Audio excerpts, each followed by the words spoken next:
Thank you very much. Thank you. Well, thank you, President Powers, Provost Fenves, deans, members of the faculty, family and friends, and most importantly, the class of 2014. It is indeed an honor for me to be here tonight. It's been almost 37 years to the day that I graduated from UT. I remember a lot of things about that day. I remember I had a throbbing headache from a party the night before.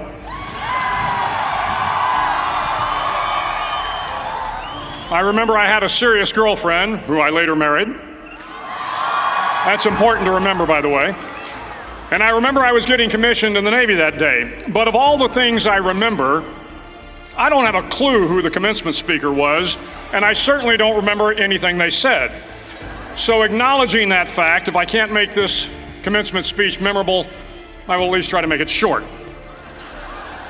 So the university's slogan is, what starts here changes the world. Well, I've got to admit, I kind of like it. What starts here changes the world. Tonight there are almost 8,000 students, or there are more than 8,000 students graduated from UT. So that great paragon of analytical rigor, Ask.com, says that the average American will meet 10,000 people in their lifetime. 10,000 people, that's a lot of folks. But if every one of you changed the lives of just 10 people, and each one of those people changed the lives of another 10 people, and another 10, then in 5 generations, 125 years, the class of 2014 will have changed the lives of 800 million people. 800 million people. Think about it. Over twice the population of the United States. Go one more generation, and you can change the entire population of the world. 8 billion people. If you think it's hard to change the lives of 10 people, change their lives forever, you're wrong. I saw it happen every day in Iraq and Afghanistan. A young Army officer makes a decision to go left instead of right down a road in Baghdad, and the 10 soldiers with him are saved from a close-in ambush. In Kandahar province, Afghanistan, a non-commissioned officer from the female engagement team senses that something isn't right and directs the infantry platoon away from a 500-pound IED, saving the lives of a dozen soldiers. But if you think about it, not only were those soldiers saved by the decisions of one person, but their children were saved, and their children's children. Generations were saved by one decision, one person. But changing the world can happen anywhere, and anyone can do it. So what starts here can indeed change the world. But the question is, what will the world look like after you change it? Well, I'm confident that it will look much, much better. But if you'll humor this old sailor for just a moment, I have a few suggestions that may help you on your way to a better world. And while these lessons were learned during my time in the military, I can assure you that it matters not whether you ever served a day in uniform. It matters not your gender, your ethnic or religious background, your orientation, or your social status. Our struggles in this world are similar, and the lessons to overcome those struggles and to move forward, changing ourselves and changing the world around us, will apply equally to all. I've been a Navy SEAL for 36 years. But it all began when I left UT for basic SEAL training in Coronado, California. Basic SEAL training is 6 months of long, torturous runs in the soft sand, midnight swims in the cold water off San Diego, obstacle courses, unending calisthenics, days without sleep, and always being cold, wet, and miserable. It is 6 months of being constantly harassed by professionally trained warriors who seek to find the weak of mind and body and eliminate them from ever becoming a Navy SEAL.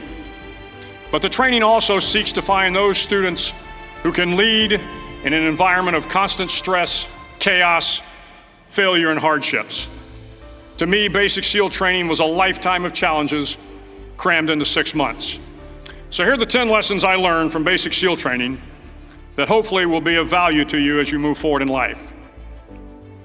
Every morning in SEAL training, my instructors, who at the time were all Vietnam veterans, would show up in my barracks room, and the first thing they'd do was inspect my bed.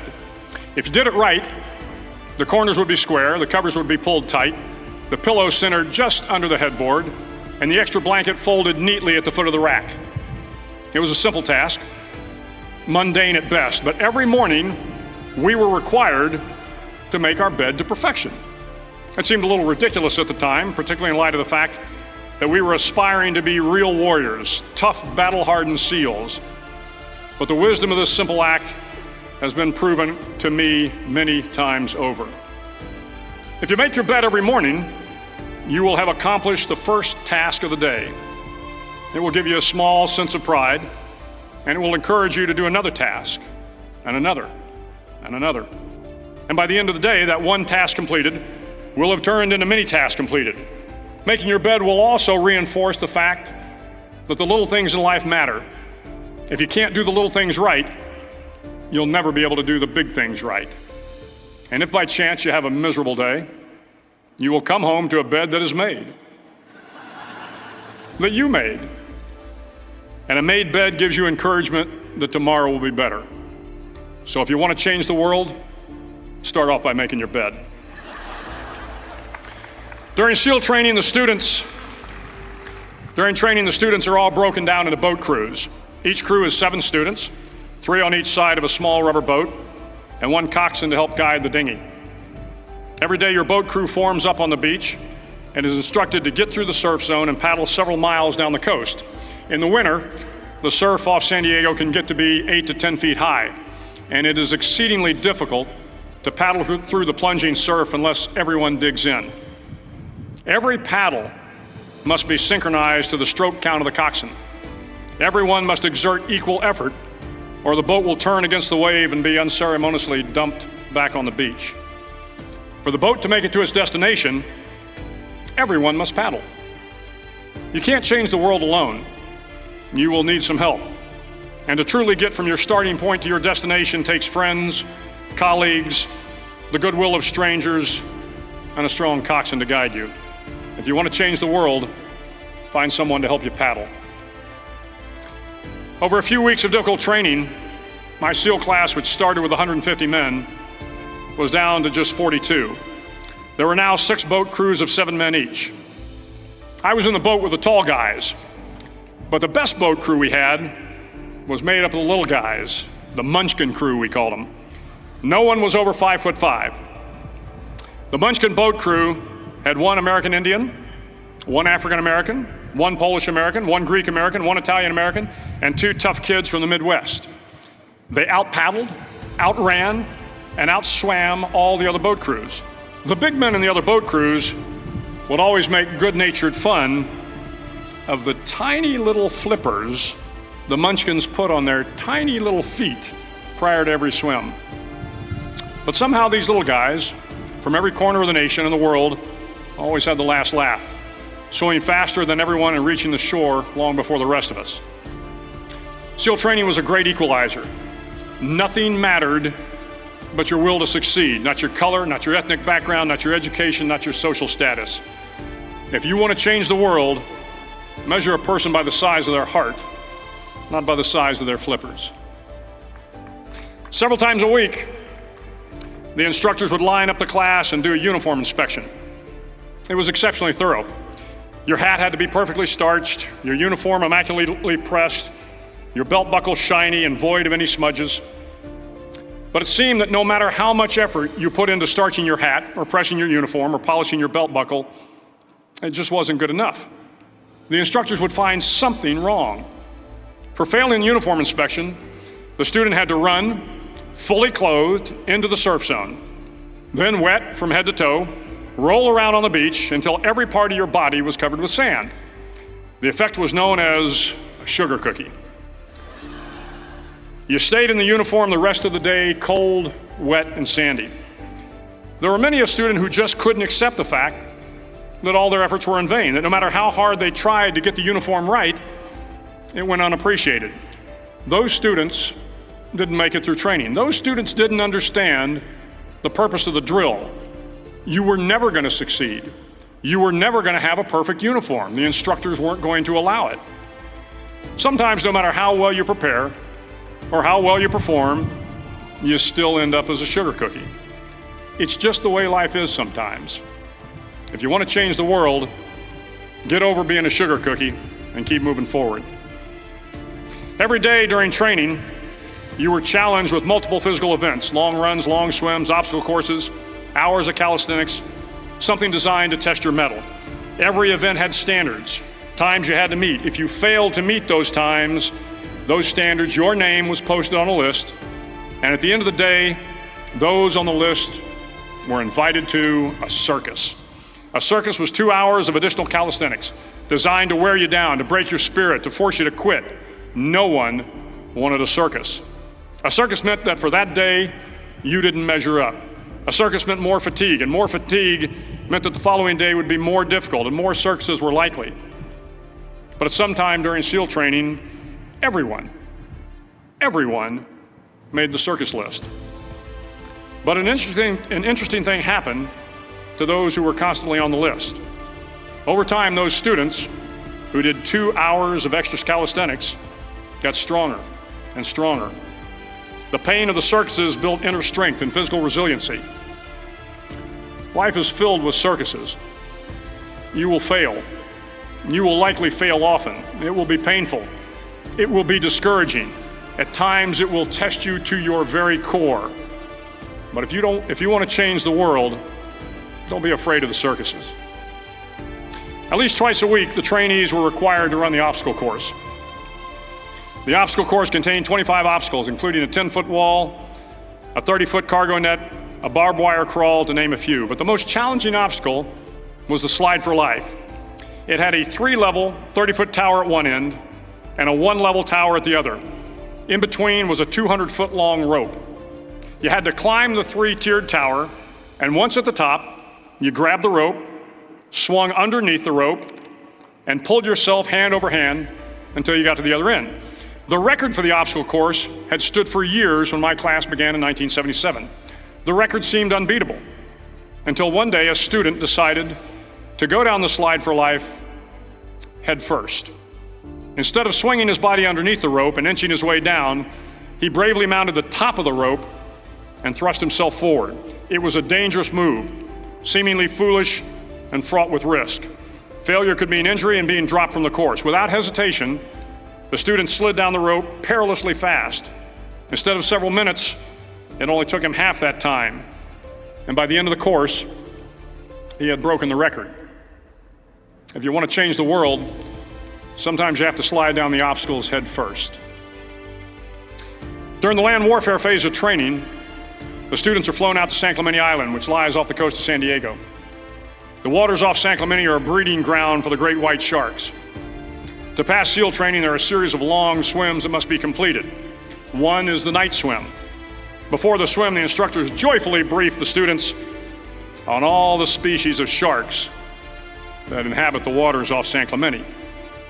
They assure you, however, that no student has ever been eaten by a shark, at least not that they can remember. But you are also taught that if a shark begins to circle your position, stand your ground. Do not swim away. Do not act afraid. And if the shark, hungry for a midnight snack, darts towards you, then summons up all your strength and punch him in the snout, and he will turn and swim away. There are a lot of sharks in the world. If you hope to complete the swim, you will have to deal with them. So if you want to change the world, don't back down from the sharks. As Navy SEALs, one of our jobs is to conduct underwater attacks against enemy shipping. We practice this technique extensively during training. The ship attack mission is where a pair of SEAL divers is dropped off outside an enemy harbor and then swims well over 2 miles underwater, using nothing but a depth gauge and a compass to get to the target. During the entire swim, even well below the surface, there is some light that comes through. It is comforting to know that there is open water above you. But as you approach the ship, which is tied to a pier, the light begins to fade. The steel structure of the ship blocks the moonlight. It blocks the surrounding street lamps. It blocks all ambient light. To be successful in your mission, you have to swim under the ship and find the keel, the center line, and the deepest part of the ship. This is your objective. But the keel is also the darkest part of the ship, where you cannot see your hand in front of your face, where the noise from the ship's machinery is deafening, and where it gets to be easily disoriented, and you can fail. Every SEAL knows that under the keel, at that darkest moment of the mission, is a time when you need to be calm, when you must be calm, when you must be composed, when all your tactical skills, your physical power, and your inner strength must be brought to bear. If you want to change the world, you must be your very best in the darkest moments. The 9th week of training is referred to as Hell Week. It is 6 days of no sleep, constant physical and mental harassment, and one special day at the Mud Flats. The Mud Flats are an area between San Diego and Tijuana where the water runs off and creates the Tijuana Sloughs, a swampy patch of terrain where the mud will engulf you. It is on Wednesday of Hell Week that you paddle down to the Mud Flats and spend the next 15 hours trying to survive the freezing cold, the howling wind, and the incessant pressure to quit from the instructors. As the sun began to set that Wednesday evening, my training class, having committed some egregious infraction of the rules, was ordered into the mud.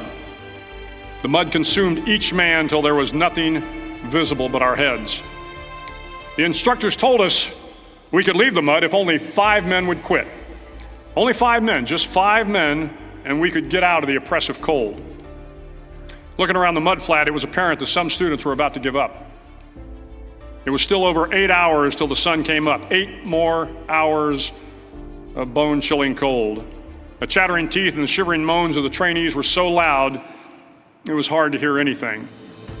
And then one voice began to echo through the night. One voice raised in song. The song was terribly out of tune, but sung with great enthusiasm.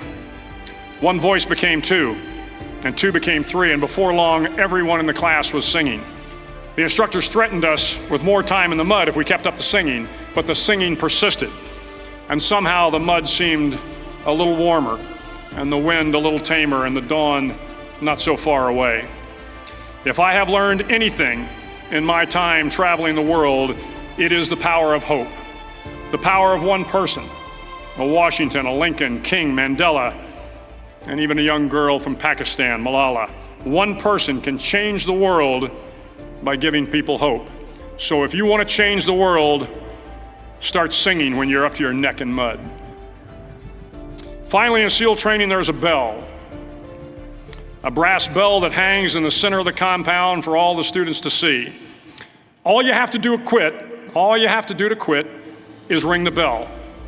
Ring the bell, and you no longer have to wake up at 5 o'clock. Ring the bell, and you no longer have to be in the freezing cold swims. Ring the bell, and you no longer have to do the runs, the obstacle course, the PT, and you no longer have to endure the hardships of training. All you have to do is ring the bell to get out. If you want to change the world, don't ever ring the bell. To the class of 2014, you are moments away from graduating, moments away from beginning your journey through life, moments away from starting to change the world for the better. It will not be easy, but you are the class of 2014, the class that can affect the lives of 800 million people in the next century. Start each day with a task completed. Find someone to help you through life. Respect everyone. Know that life is not fair and that you will fail often. But if you take some risks, step up when the times are the toughest, face down the bullies, lift up the downtrodden, and never ever give up. If you do these things, the next generation and the generations that follow will live in a world far better than the one we have today. And what started here will indeed have changed the world for the better. Thank you very much. Hook 'em horns.